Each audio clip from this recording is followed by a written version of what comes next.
What do you think is hidden at the world's end? You know, I could show you.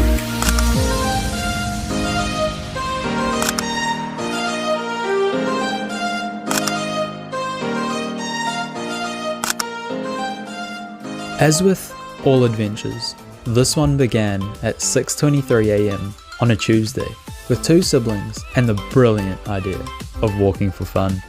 But first, we needed to fly. And then we had to sail. Chuck in 2 car crashes and you'd have our journey to the south. But we couldn't have complained, because as soon as we came ashore, a fishy on a boat greeted us just a little out to sea. With our spirits high, we began with an evening hike.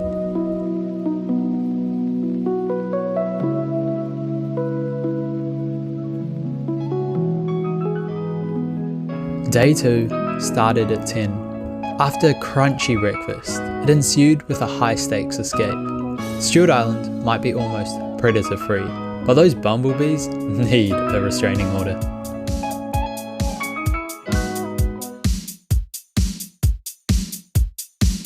We arrived at Bungaree Hut 3 hours later, stopped and had lunch.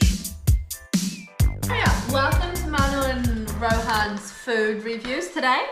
I'm trying out the Moroccan tagine real meals. The inside looks like dog spew. Surprise, surprise. Look at that. It's gonna steam up the glass. What's it taste like? Tastes like something that's been sitting in the cupboard too long. I will say the addition of the couscous kind of tastes like dried tofu. Bit strange. It's a pretty solid, it's warm, maybe like a 7. Wow. With our meals done, we explored the beach and saw a dog. Woof! It chuckled in delight. Alas, no sticks were in sight to play fetch with. Our afternoon passed in search of other dogs, adding mosquitoes to the list of restraining orders, and forgetting we were there on a walking mission.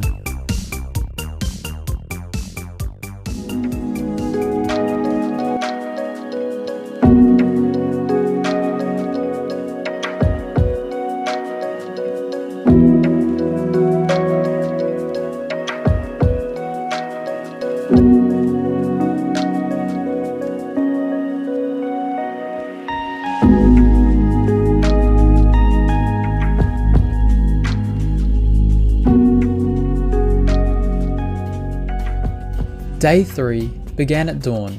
Following 2 lighter days, we resolved to at least double our progress, an encasement in mud. Cause you know, usually people pay big money for something like that.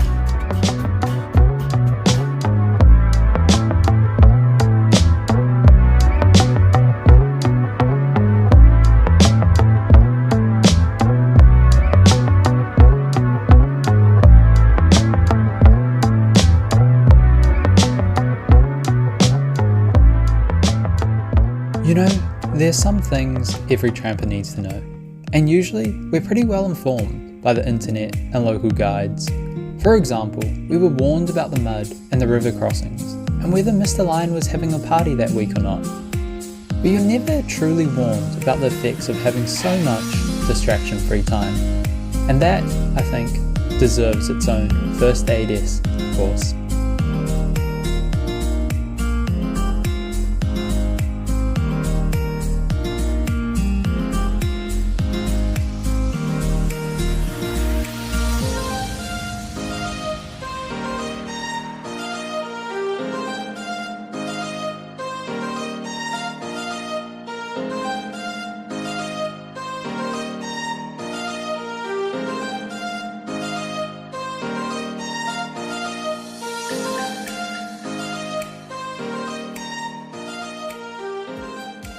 Day 4 began with the thought.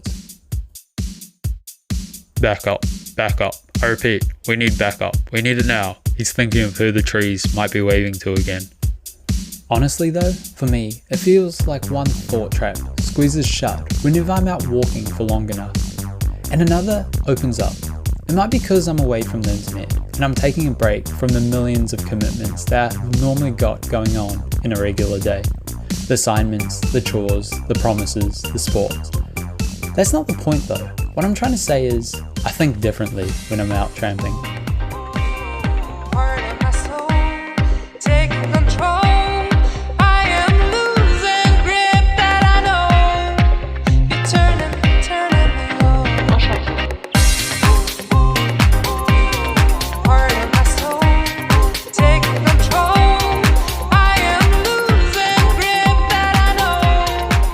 Maybe we're just crazy, because day 5 started with nothing in the head. Maybe it's just the end of the world eating our brains away. What I know for sure though, is that I had the most productive time that day. I wrote a 1500 word essay in an hour on paper.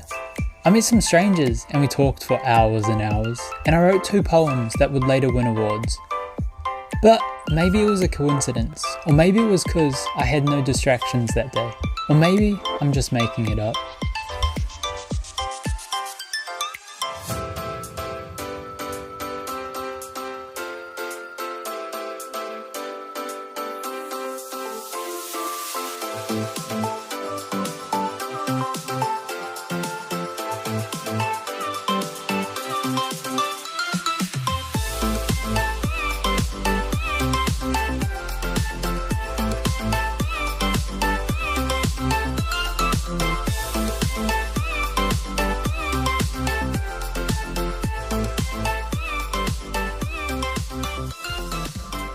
By day 6, we were shoeless, and we had devised 2 plans to save Earth from the nuclear apocalypse in 2046.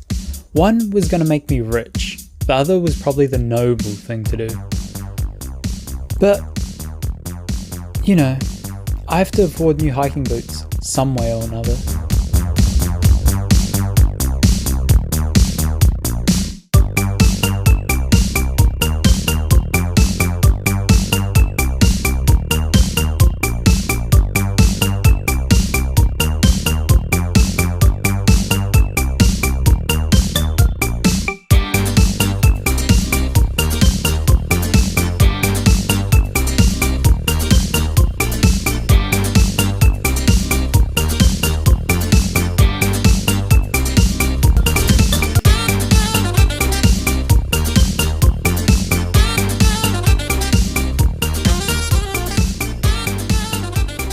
They say the last day is the easiest, but at Pro Tramper Dude with brown hair 47 could not have been less right. Day 7 would have been day 8 as well, if we hadn't pre-booked a boat out from a random reception spot.